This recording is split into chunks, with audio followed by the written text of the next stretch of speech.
nosotros hoy día podemos participar en los símbolos, que es la partición del pan y también la copa del vino. Por lo tanto, cuando nosotros nos remontamos a la época de Jesús, en la época del ministerio de Jesús, hay una parte especial dentro del ministerio de Jesús, ¿cierto? Que es cuando Él ya comienza, o el inicio de su pasión, es cuando Él vuelve a la ciudad de Jerusalén y entra a esta ciudad como aclamado, ¿cierto? Como el gran rey de los judíos montado en un pollino, ¿cierto? En un asna. Y aquí se cumplen, ¿cierto? Las tres partes de las funciones de Jesús como profeta, como sacerdote y como rey. Y la multitud lo recibe con alegría. Sin embargo, hay un contraste de los fariseos y los escribas, de los líderes judíos de la época, los cuales estaban enojados por toda esta algarabía que había provocado en el pueblo de Israel y que lo miraban con cierta distancia, ¿ya? Y cuando vamos a la Escritura, en el Evangelio según San Lucas, en el capítulo 22, en los versículos 1 al 5, dice: estaba cerca la fiesta de los panes sin levadura, que se llama la Pascua, ¿ya? Y los principales sacerdotes y los escribas buscaban cómo matarle, porque temían al pueblo. Y entró Satanás en Judas, por sobrenombre Iscariote, el cual era uno del número de los 12, y este fue y habló con los principales sacerdotes y con los jefes de la guardia de cómo se lo entregaría. Ellos se alegraron y convinieron en darle dinero. Por lo tanto, es en esta circunstancia como se empieza a gestar todo este proceso de la pasión de nuestro Señor Jesucristo, ¿ya? Y vemos por una parte cómo estaban todos muy emocionados por la celebración de la fiesta, ¿cierto? La celebración de la Pascua. Y por otro lado, los líderes tramaban cómo deshacerse de Jesús, ¿ya? Y el texto sigue en los versículos 7 y 8, dice: llegó el día, ¿cierto? Antes veíamos que se acercaba el día, bueno, ahora llegó el día de los panes sin levadura, en el cual era necesario sacrificar el cordero de la Pascua, y Jesús envió a Pedro y a Juan, diciendo: id, preparadnos la Pascua para que la comamos, ¿ya? Entonces está en el escenario, el ambiente, todos fervorizados, ¿cierto? Todos pendientes de lo que se iba a celebrar como una fiesta tradicional del pueblo judío, y Jesús, con su círculo íntimo, ¿cierto?, está también en la misma función. En versículos 14 al 16 dice: cuando era la hora, ¿cierto?, ya preparado el lugar, ya estaban todos juntos, se sentó a la mesa y con él los apóstoles y les dijo: cuánto he deseado comer con vosotros esta Pascua antes que padezca, porque os digo que no la comeré más hasta que se cumpla el reino de Dios. Por lo tanto, vemos que esta es la última Pascua que él iba a compartir con sus discípulos, con sus apóstoles, ¿ya? Notamos que Jesús comienza su pasión en sus palabras, ¿cierto?, de cómo él enfrenta esta festividad que para muchos era algo especial, ¿cierto? Él comienza a decirles a sus discípulos, siendo consciente que iba a ser humillado, que iba a ser crucificado y que posteriormente iba a ser negado incluso por sus mismos cercanos, ¿ya? Jesús en ese instante hace un cambio del paradigma de lo que significa la celebración de la Pascua. Y es en ese instante, ¿cierto?, cuando Él instaura lo que nosotros hoy día celebramos como la Cena del Señor. Era una celebración judía tradicional que cambia el paradigma en las palabras de Jesús, ¿ya? Esto lo instaura más o menos 24 horas antes de su ejecución. Él tiene el gran deseo, ¿cierto?, de compartir este momento con sus discípulos, hace esta provisión para ellos y se reúne en un lugar preparado que estaba, ¿cierto?, en el aposento alto. Era un lugar, la parte alta de una casa, y esta fiesta tenía una connotación especial para todos los que eran judíos, ¿ya?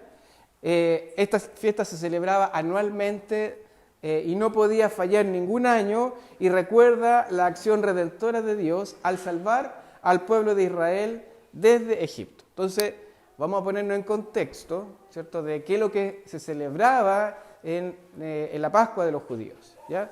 Y si nosotros vamos al libro del Éxodo, en el capítulo 11, ¿cierto?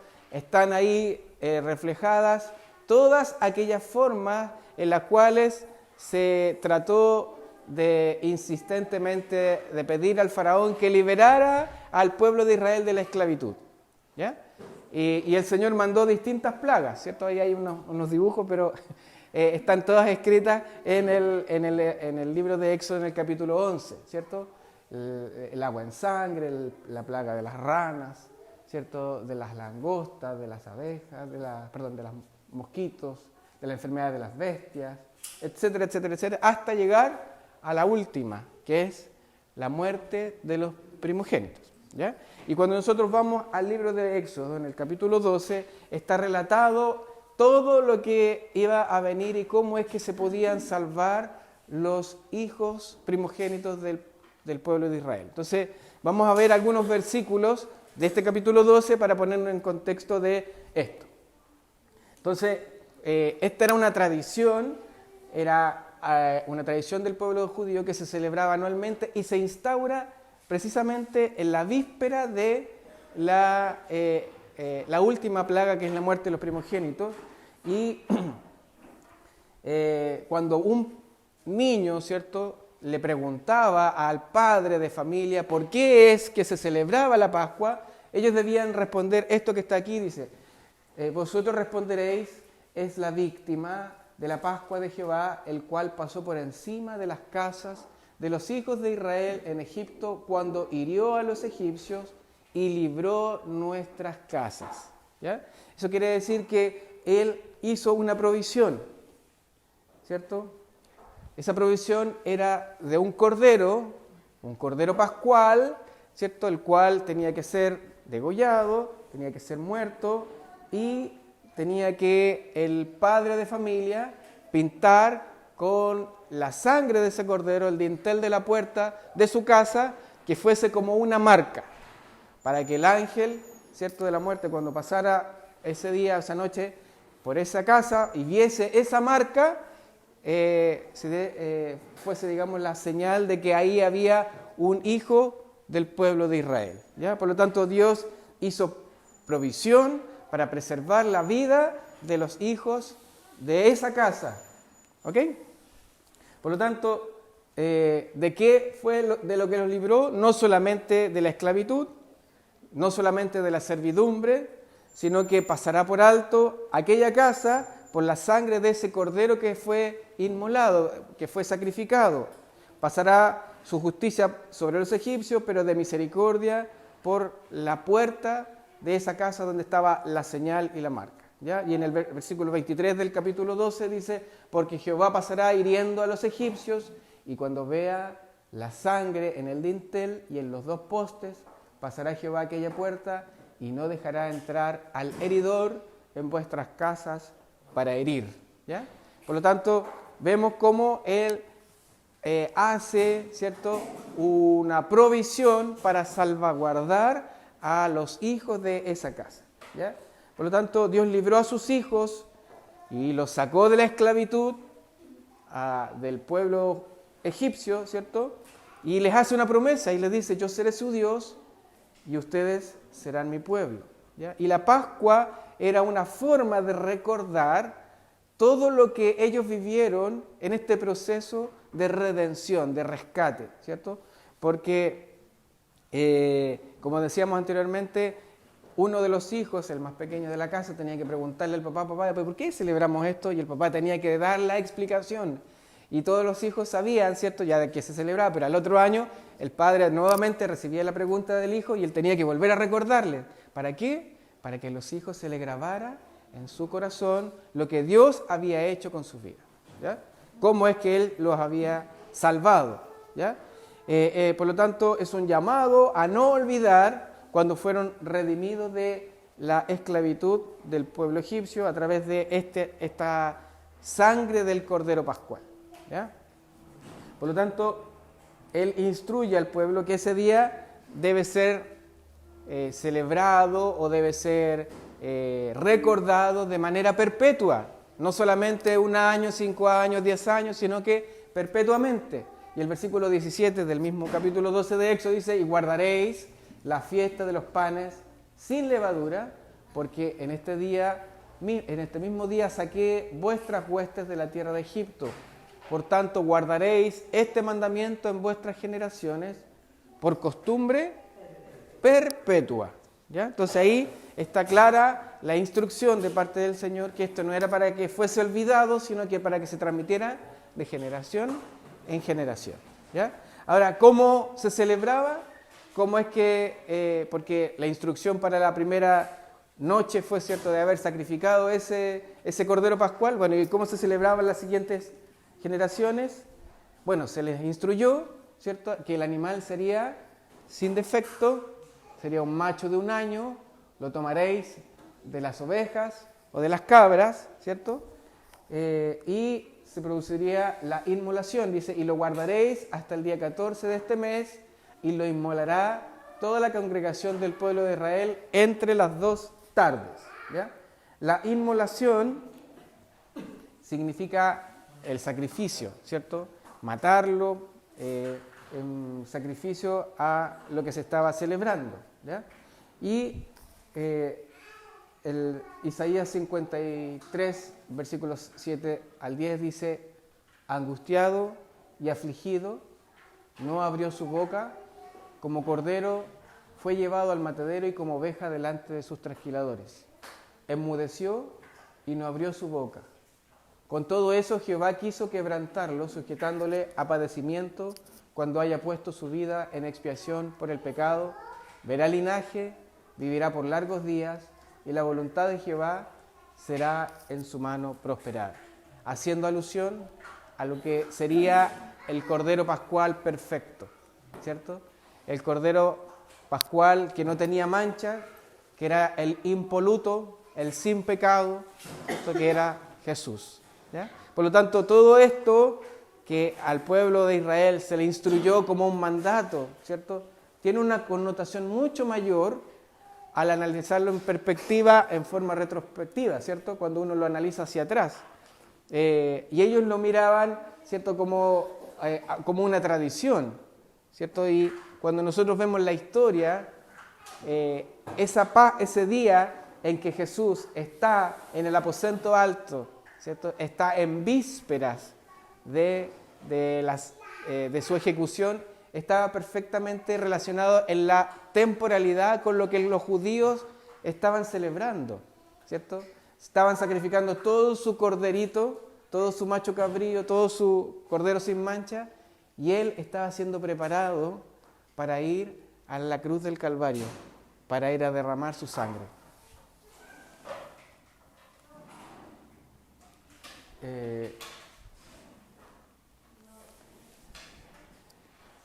Pero, como decíamos, ¿cierto?, esta provisión no solamente era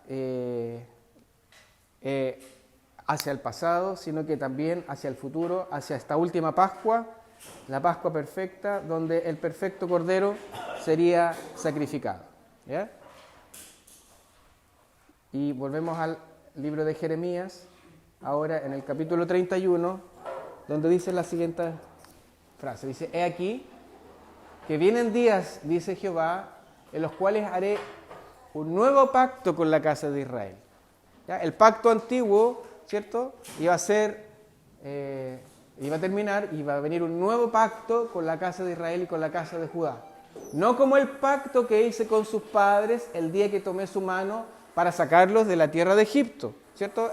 Ellos recordaban todos los años a través de la celebración de la Pascua lo que había hecho con el pueblo al sacarlos de la esclavitud. Pero dice Jeremías que vendrá un día en que haré un nuevo pacto, ya no como ese pacto antiguo,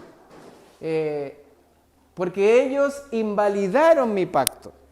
¿Ya? Aunque fui yo un marido para ellos, dice Jehová, pero este es el pacto que haré con la casa de Israel después de aquellos días, dice Jehová. Daré mi ley en su mente y la escribiré en su corazón, y yo seré a ellos por Dios, y ellos me serán por pueblo. Y no enseñará más ninguno a su prójimo, ni ninguno a su hermano, diciendo, Conoce a Jehová, porque todos me conocerán, desde el más pequeño de ellos hasta el más grande, dice Jehová, porque perdonaré la maldad de ellos y no me acordaré más de sus pecados. ¿Ya? Con esto se terminaría el sistema de sacrificios antiguo de la expiación de los pecados. ¿Ya? En la sangre de este cordero se experimenta un éxodo más grande que el éxodo de la esclavitud desde Egipto, ¿cierto?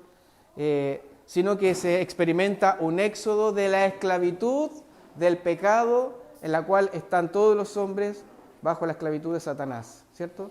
Y llevaría a su pueblo a su tierra prometida, ya no a la tierra de Canaán, sino que al reino de los cielos. Pasaremos de muerte a vida, ¿ya? Y cuando vamos ahora al Nuevo Testamento, al Evangelio de Juan, ¿cierto? Y vamos ahí al canto de Juan el Bautista, quien expresa, dice en Juan 1, 29, 31, el siguiente día vino Juan a Jesús, que venía a él, y dijo, he aquí el Cordero de Dios. Fíjese usted cómo van apareciendo las imágenes, ¿cierto? He aquí el Cordero de Dios, que quita el pecado del mundo. Este es aquel de quien yo dije, después de mí viene un varón, el cual es antes de mí, porque era primero que yo. Y yo no le conocía más para que fuese manifestado a Israel. Por esto vine yo bautizando con agua. Por lo tanto, volvamos a nuestra imagen original, ¿cierto? Veíamos que Jesús venía entrando como el rey de los judíos, ¿cierto? Le dice a sus discípulos, vamos a preparar la Pascua para celebrarla. Esta es la Pascua con la que yo he venido, ¿cierto? La que más he deseado pasar con ustedes. Y está ahí Jesús, ¿cierto? Con sus 12, con su círculo más cercano. Y ustedes recuerdan cuando vino el pastor Jerónimo y nos contó toda la secuencia de la celebración, y se hacían cantos, se cantaban los salmos, ¿cierto? Había una liturgia, ¿cierto? Especial, ¿ya? Y probablemente muchos de ellos se sabían la liturgia de memoria, porque cuántas generaciones en sus cuerpos deben haber celebrado la Pascua, ¿ya? ¿Ya? Y mientras ellos estaban ahí con su maestro, ¿cierto? En medio de esa liturgia, Jesús les cambia la liturgia y les dice, ¿cierto? He aquí, esta copa representa mi sangre. Y este pan lo parte y es mi cuerpo. No sé si logran visualizar, ¿cierto? Que los judíos eran como súper tradicionalistas, súper así como cuadrados en términos de llevar sus ritos. Y vino alguien y les cambió, pero así, la liturgia. ¿Y quién más podía hacerlo? Imagínense la cara de los discípulos, ¿cierto? ¿Cómo debe haber sido el momento en que Jesús les cambia lo que ellos debían escuchar? El único que podía hacerlo con autoridad era Jesús. El único que podía cambiar la liturgia de los judíos era Jesús. Porque esa Pascua no se trataba acerca del recuerdo de cuando ellos salieron del pueblo de Egipto, sino que esa Pascua se trataba acerca de Él. Se trataba acerca de lo que Él estaba haciendo. Él es el Cordero de la Pascua, el investido por Dios con la autoridad para dar un nuevo significado a este rito del Antiguo Testamento. ¿Eh? Por lo tanto, con este cambio introducido, lo que está ocurriendo es que se finaliza el pacto. ¿Se acuerda cómo lo habíamos de Jeremías? Que vendrán días en que haré un nuevo pacto. Bueno, lo que está haciendo él es terminar ese antiguo pacto e iniciar un nuevo pacto, ¿ya? Y este nuevo pacto representa el nacimiento de lo que hoy día conocemos como la Iglesia, ¿cierto? Muchos consideramos que la Iglesia nace al momento de Pentecostés, ¿cierto? Cuando se derrama el Espíritu Santo sobre todos los que estaban reunidos esperando la promesa. Bueno, pero Jesús comienza el nacimiento de este nuevo pacto con la iglesia en el aposento alto, cuando dice las palabras que todos ya conocemos, ¿ya? Y cuando Dios hace un pacto con el hombre, siempre lo ratifica a través del derramamiento de sangre, ¿ya?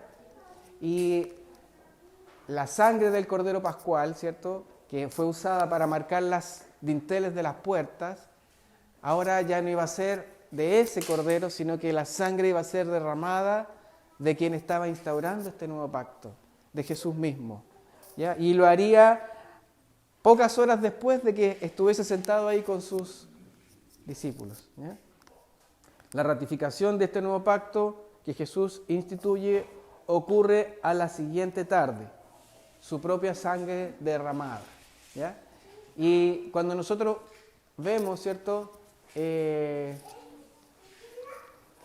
la instrucción para el pueblo hebreo en esa época era que iba a ser entre las 2 tardes, ¿ya?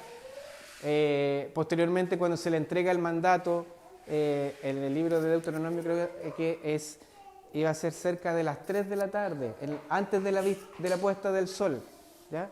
Y cuando Jesús está en la cruz, siendo sacrificado, ¿cierto?, según el historiador Flavio Josefo, es la misma hora en la que Jesús está siendo sacrificado. Por lo tanto, se cumple todo de alguna manera perfecta, ¿ya? Y estando ahí con sus discípulos, dice que tomó el pan y dio gracias y lo partió y les dijo diciendo: este es mi cuerpo que por vosotros es dado, ¿ya? Y el Evangelio de Juan podemos leer en el versículo 51 al 59, yo soy el pan vivo que descendió del cielo. Si alguno comiere de este pan, vivirá para siempre. Y el pan que yo daré es mi carne, la cual yo daré por la vida del mundo.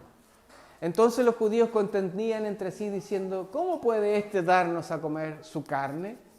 Jesús les dijo: de cierto os digo, si no coméis la carne del Hijo del Hombre y bebéis su sangre, no tenéis vida en vosotros. El que come mi carne y bebe mi sangre, tiene vida eterna, y yo le resucitaré en el día postrero. Porque mi carne es verdadera comida, y mi sangre es verdadera bebida. El que come mi carne y bebe mi sangre, en mí permanece y yo en él.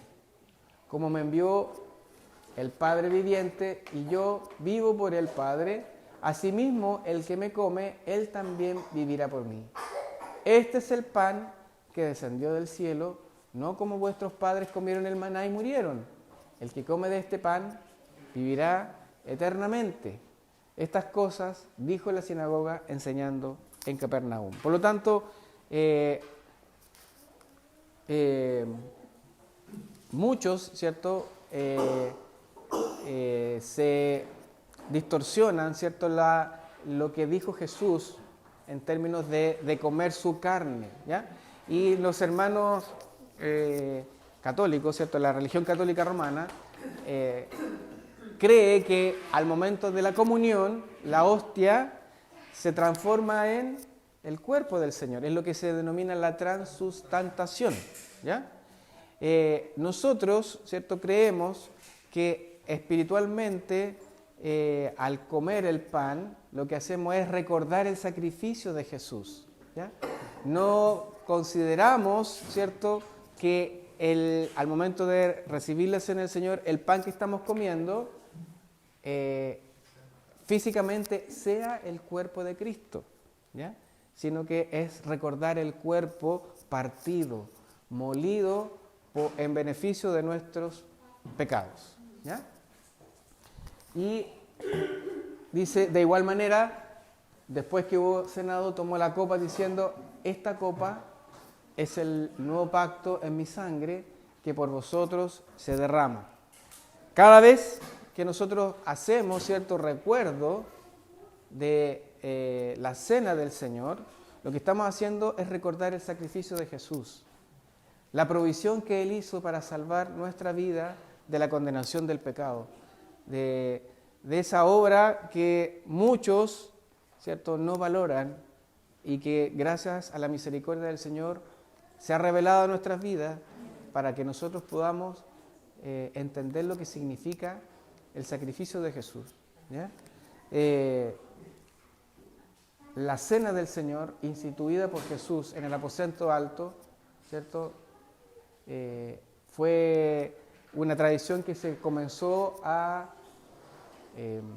replicar en la iglesia primitiva. Y de hecho la iglesia primitiva lo hacía cada semana, ¿cierto? Replicaba lo que Jesús les había enseñado. Hubo algunas distorsiones, todos la conocemos, ¿cierto?